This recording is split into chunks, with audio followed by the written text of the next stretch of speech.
Hi everyone, it's Simon Keeling here at weatherweb.net, and this is your look ahead video on Wednesday the 12th of August. Thanks again for watching.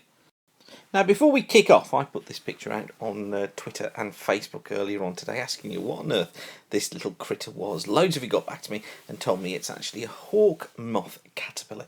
Just look at that vicious spike the thing's got on the back end of it. Goodness me, you wouldn't want to get treading on that, would you? But thanks to all of you who answered so rapidly, telling me what that was. Goodness me, we've turned into Springwatch now. Anyway, as you know, we're raising funds for Macmillan throughout the whole of August. We've almost hit our initial target of £1,000, and the reason we're raising funds is because weatherweb.net is completely free of charge, and what we ask you to do just once a year is to make a donation to our charity Macmillan.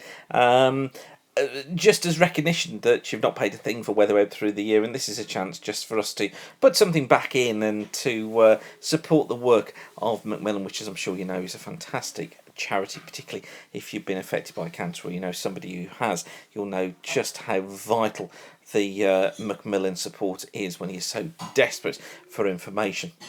You can give at the website, which is justgiving.com/weatherweb, or you can send a text and donate £10 or any amount you want to WWeb99, then the figure £10, or like I say, any amount you want, to 70070, and that will donate immediately into our fund. Many thanks to all of you who donated so far, and also many thanks to those who are spreading the word about what we're doing. Okay, time for a little bit of weather, although we're at a critical crossroads at the moment in the weather pattern, I think, for the range of August and possibly September, and also perhaps autumn as well.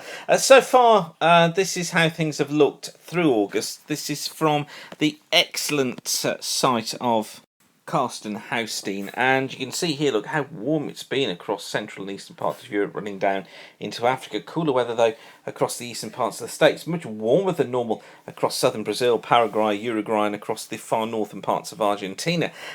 Generally near normal across Australia, close to warmer than normal across India, and across the eastern parts of Russia running into China. We've seen temperatures close to or just above normal so far for the time of year in August. And this is how things are forecast to be for the next 7 days. That heat continues, look, across the eastern parts of Europe. The heat wave stays there, and across the southwestern parts of Russia, as well as northern parts of Africa. Across the States, becoming a little bit milder through central areas, but cooler down towards the southeast. Staying warm across southern Brazil, Paraguay, Uruguay. Cooling down across Argentina, though, you notice. Becoming cool across the eastern parts of Australia, warmer to the west, generally warmer across China. But look at that cool block of air getting into the far north of Russia. And also another cool area to note is this area through Iberia, through France, running up through the UK into the eastern parts of the North Atlantic. As I say, the weather, I think, is at a crossroads now, the weather pattern. This dictates, I think, what happens through the rest of this month, certainly into September and perhaps the rest of the autumn too. This is the situation at 500 millibars Thursday afternoon, deep trough look here across the western parts of the UK, and by Friday that trough becomes an even more accentuated feature, lying across the UK, running into France and into northern parts of Iberia. Super critical what happens out here with this ridge, also how this trough behaves over the next couple of days in setting things up for the coming weeks. So really difficult to pin down. The MJO as well, very weak right now.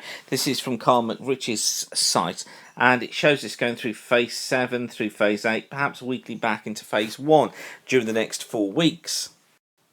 With phase 7 looking like this, with a trough off towards the west, a ridge off towards the east, unsettled weather through western areas, drier through the east, and then phase 8, seeing the trough transitioning eastwards, a ridge off towards the west, seeing a just complete role reversal really of better weather out towards the west, more unsettled off towards the east, but a huge ridge across western parts of Russia. That's how phase 8 normally shapes up, and this was the situation from the early part of September. Don't attach too much faith to this just at the moment. It's not receiving much backup, and as I've been saying, I thought high pressure building in around about the 19th, 20th of the month, but again, I'm not getting much backup of that from the operationals just at the moment. I think we really do need to get Thursday and Friday out of the way, these critical moments out of the way before we can really start to pin down where we're going to head as we head into the early part of September. Although I'm still saying that I think we are going to be seeing high pressure building in very end of August, very early part of September, and we could see a few days of high pressure as well towards the end of next week. But of course, I will keep you updated on that throughout the coming days. So I'll leave you with that for now, but whatever you're doing, thanks again for watching. Keep the sun shining. Don't forget your donations to our Macmillan Appeal, and bye for now.